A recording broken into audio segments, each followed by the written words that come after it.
اس کی پوری قیمت، بھاری قیمت ایک نیگیٹو کانٹیکسٹ میں پاکستان کی عوام دے رہی ہے، لیکن کوئی کسی کو اکاؤنٹیبل کرنے کے لیے تیار نہیں ہے۔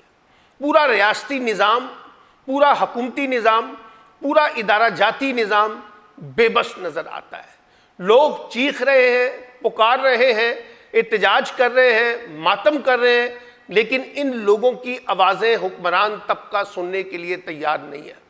ریاست عام آدمی کی بات سننے کی بجائے اس کو جھوٹی تسلیاں دیتی ہے کہ آنے والے دن خوشحالی کے ہیں۔ پرائم منسٹر ایسے ایسے اعلانات کرتے ہیں جن پر عمل درآمد ممکن نہیں ہے، اور اب کہا جا رہا ہے کہ انٹرسٹ کے اوپر، آسان شرائط کے اوپر آپ کو جو ہے نا سولر لگایا جائے گا۔ سوال یہ ہے کہ آپ بجلی تو کہتے ہیں کہ ہم کثرت سے پیدا کر رہے ہیں، اپنی ریکوائرمنٹ سے زیادہ پیدا کر رہے ہیں، تو پھر کیا کرائسس ہے؟ یہ ایسے ہی ہے جیسے صاف پانی پلانے سے اب ہم محروم ہو گئے ریاستی نظام، اور ہر ایک کو ہم نے منرل واٹر کی بوتل پہ لگا دیا ہے۔ پاکستان کا نظام صاف پانی لوگوں کو گھر دینے کے لیے تیار نہیں، اور اب بجلی سستی دینے کے لیے تیار نہیں ہے، اور بجلی کے نام پر جو کچھ کھیل کھیلا جا رہا ہے اور اس پردے کے پیچھے جن لوگوں کے مفادات کو تقویت دی جا رہی ہے اس پر کوئی بات کرنے کے لیے تیار نہیں۔ یہ پوری کی پوری رولنگ الیٹ نے پورے سسٹم کو کیپچر کر لیا ہے۔ اس پوری رولنگ الیٹ نے عام آدمی کو جس انداز سے جکڑا ہوا ہے اور اس کی بدترین طریقے سے ایکسپلائٹیشن کی جا رہی ہے، اس کی تاریخ میں مثال نہیں ملتی۔ اور میں دیکھ رہا ہوں کہ لوگ تنگ آ گئے ہیں۔ لوگ جو ہے ایک ایک کمروں تک محدود ہو کر وہیں پر کولر چلاتے ہیں، وہیں پر اے سی لگاتے ہیں، اور 10-12 لوگ ایک ہی کمرے میں سوتے ہیں۔ پھر صبح اٹھتے فجر کے وقت اے سی کو بند کیا جاتا ہے، لیکن کوئی سننے والا نہیں ہے، کوئی ان کی دادرسی کرنے والا نہیں ہے، کوئی ان کا پرسان حال نہیں ہے، اور ہم نے کہاں کھڑا کر دیا ہے۔ پھر سیاسی جماعتوں کو دیکھیں، سب خاموش ہیں۔ حکومت میں شامل اتحادی جماعتیں، مسلم لیگ نون، مسلم لیگ کاف، پیپلز پارٹی، عوامی نیشنل پارٹی، MQM، یہ ساری اتحادی جماعتیں خاموش ہیں۔ کوئی احتجاج نہیں کر رہا، کسی کو نظر نہیں آ رہا کہ یہ اتنا بڑا ایشو ہے، اس پہ عوام کے ساتھ کھڑا ہوا جائے۔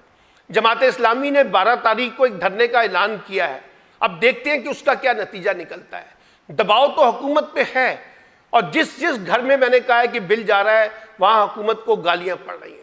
وفاقی وزراء جو ہیں وہ یہ کہہ رہے ہیں کہ ہم اس پوزیشن میں نہیں ہیں کہ عوام کو جسٹیفائی کر سکیں ان بجلی کے بلوں پر اور بجلی کے بحرانوں پر۔ اور خواجہ سعد رفیق کے بقول نہ صرف بجلی کا بحران بلکہ لوگوں پر جس بدترین انداز سے ٹیکس لگائے جا رہے ہیں وہ بھی جسٹیفائی نہیں۔ یہ پورا کا پورا سسٹم کیپچر ہو چکا ہے رولنگ الیٹ کے پاس۔ یہ پورا کا پورا سسٹم عام آدمی کے مفادات کے خلاف کھڑا ہو چکا ہے۔ یہ پورا کا پورا سسٹم جو ہے عام آدمی کی جیبوں سے جبر کی بنیاد پہ ڈنڈے کے زور پہ ٹیکس لگا کر پیسے نکلوانا چاہتا ہے۔ تو کیا کیا جائے؟ میں اب بھی کہتا ہوں IPPs کے معاہدے کو پارلیمنٹ میں لایا جائے، اس پہ ڈسکس کیا جائے، اس کو اگر ختم نہیں کر سکتے تو اس کو ریوزٹ کیا جائے، اس میں عوامی مفادات کو تقویت دی جائے، وابڈا کی یا بجلی کے بلوں محکموں کی باقاعدہ ری اسٹرکچرنگ کی جائے، یہ جو مس مینجمنٹ کے نام پہ جو کچھ ہو رہا ہے اس کو دیکھا جائے، اور بڑے بڑے لوگوں پر ٹیکس لگا کر عام لوگوں کو زیادہ سے زیادہ ریلیف دیا جائے، سبسیڈائز کیا جائے۔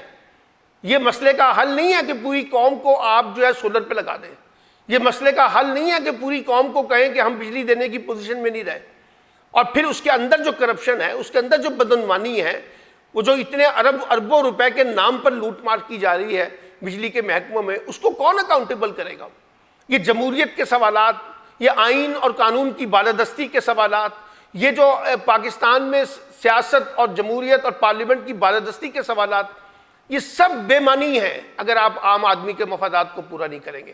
یہ سب بے معنی ہے اگر آپ لوگوں کے بجلی کے بلوں کے بحرانوں سے باہر نہیں نکالیں گے، گیس کے بلوں سے نہیں نکالیں گے، پیٹرول کی قیمتوں سے نہیں نکالیں گے، ادویات کی قیمتوں سے نہیں نکالیں گے۔ یہ تو ایسا لگ رہا ہے کہ جیسے پاکستان کوئی ایسٹ انڈیا کمپنی بن چکی ہے۔ یہ کمپنیوں کی حکومت ہے، عوام کی حکومت تھوڑی ہے۔ یہ کمپنیوں کی حکومت لوگوں کی جیبوں پہ ڈاکے ڈال رہی ہے، اور ہم سب بے بسی کے ساتھ تماشا دیکھ رہے ہیں، ماتم کر رہے ہیں انفرادی سطح پہ۔ اجتماعیت کا فقدان ہے کیونکہ سیاسی جماعتیں بے حسی کا شکار ہیں، میڈیا بے حسی کا شکار ہے۔ میڈیا کے اندر فارمل میڈیا میں اس پہ بات چیت ہی نہیں ہو رہی کہ جس قسم کی ڈکیتیاں کی جا رہی ہیں، اور بڑے اشتہارات دے کر حکومت اخبارات کو بلیک میل کر رہی ہے، ان کی زبانوں کو بندش کر رہی ہے۔ یہ نظام نہیں چل سکے گا، یہ نظام نہیں چل سکے گا، یہ نظام نہیں چل سکے گا۔